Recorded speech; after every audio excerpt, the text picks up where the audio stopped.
বগুড়ায় মাকে দুনিয়া থেকে বিদায় করে দেওয়া ঘটনার আসামি সাদ বিন আজিজের আদালতে জামিন নামঞ্জুর করে দেন আদালত। দর্শক শ্রোতা, আপনারা জানেন বগুড়ার দুপচাচিয়ায় ছেলে সাদ বিন আজিজ তার মাকে দুনিয়া থেকে বিদায় করে দেওয়ার ঘটনায় তাকে গ্রেপ্তার করে নিয়ে যায় পুলিশ। কিন্তু পরবর্তীতে তদন্ত করার পরবর্তীতে জানতে পারে ছেলে সাদ বিন আজিজ তার মাকে দুনিয়া থেকে বিদায় করেনি, বিদায় করে দিয়েছে তাদের বাসার বারাটিয়া মাবিয়া খাতুন এবং তার সাথে থাকা আরও দুইজন ব্যক্তি। কিন্তু এর ভিতরে প্রমাণিত হয় যে ছেলে সাদ বিন আজিজ তার মাকে দুনিয়া থেকে বিদায় করেনি, ছেলেটি নির্দোষ। কিন্তু গতকালকে যখন আদালতে ছেলেকে উঠানো হয় ছেলে সাদ বিন আজিজকে, তখন আদালতে ম্যাজিস্ট্রেটের কাছে সাদ বিন আজিজের উকিল জামিন চায়, কিন্তু জামিন চাওয়ার পরবর্তীতে আদালত জামিন নামঞ্জুর করে দেন। ম্যাজিস্ট্রেট বিচারপতি তিনি বলেন যে এখন পর্যন্ত আমাদের আরও অনেক তদন্ত বাকি রয়ে গেছে, যেই তদন্তগুলা শেষ না করা পর্যন্ত সাদ বিন আজিজকে জামিন দেওয়া যাচ্ছে না।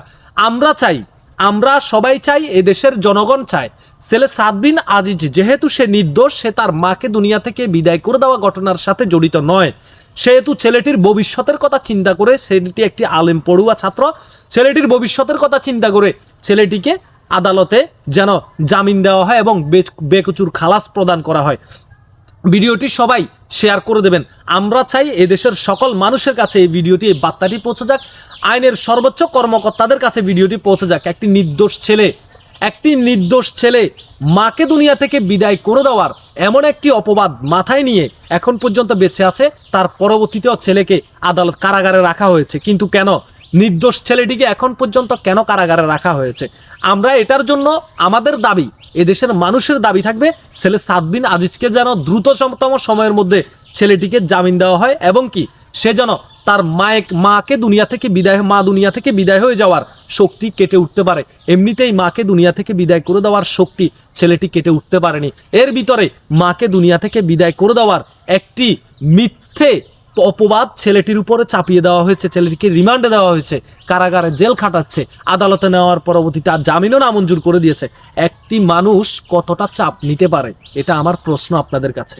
আমি চাই আইনের ঊর্ধ্বতন কর্মকর্তারা যদি ভিডিওটা আপনারা দেখে থাকেন, আপনাদের কাছে দুহাত জোর করে অনুরোধ করব ছেলে সাদ বিন আজিজকে যেন দ্রুততম সময়ের মধ্যে জামিন দেওয়া হয়। এখানে কিন্তু তদন্ত ক্লিয়ারই হয়ে গেছে যে ছেলে সাদ বিন আজিজ তার মাকে দুনিয়া থেকে বিদায় করেনি, তার মাকে দুনিয়া থেকে বিদায় করে দিয়েছে তাদের বাসার বারাটিয়া মাবিয়া খাতুন এবং মাবিয়া খাতুনের সাথে জড়িত থাকা আরও দুইজন মাদক ব্যবসায়ী মুসলেউদ্দিন এবং একটা হিন্দু সম্প্রদায়ের দাস সম্প্রদায়ের মানুষ। দর্শক শ্রোতা, তাদেরকে গ্রেপ্তার করার পর তাদেরকে কারাগারে পাঠানো হয়। আমরা যা চাই প্রকৃত আসামিদের সাজা হোক, কিন্তু এই নিষ্পাপ ছেলেটি, যে ছেলেটি তার মাকে দুনিয়া থেকে বিদায় করেনি, এই ছেলেটিকে যেন অবিলম্বে দ্রুততম সময়ের মধ্যে জামিন দেওয়া হয়। আমরা এমনটাই প্রত্যাশা করব। আইনের কাছে আমরা আইনের প্রতি শ্রদ্ধাশীল, আদালতের প্রতি আমরা শ্রদ্ধাশীল। আমরা আশা করব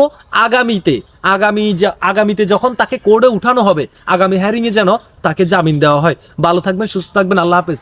আপনাদের মতামত জানাবেন, আপনারা কারা চান এই সাদ বিন আজিজকে যেন দ্রুততম সময়ের মধ্যে তাকে জামিন দেওয়া হয়? এটা যারা চান আপনারা একটু কমেন্ট বক্সে আপনাদের প্রতিবাদটি গড়ে তুলবেন।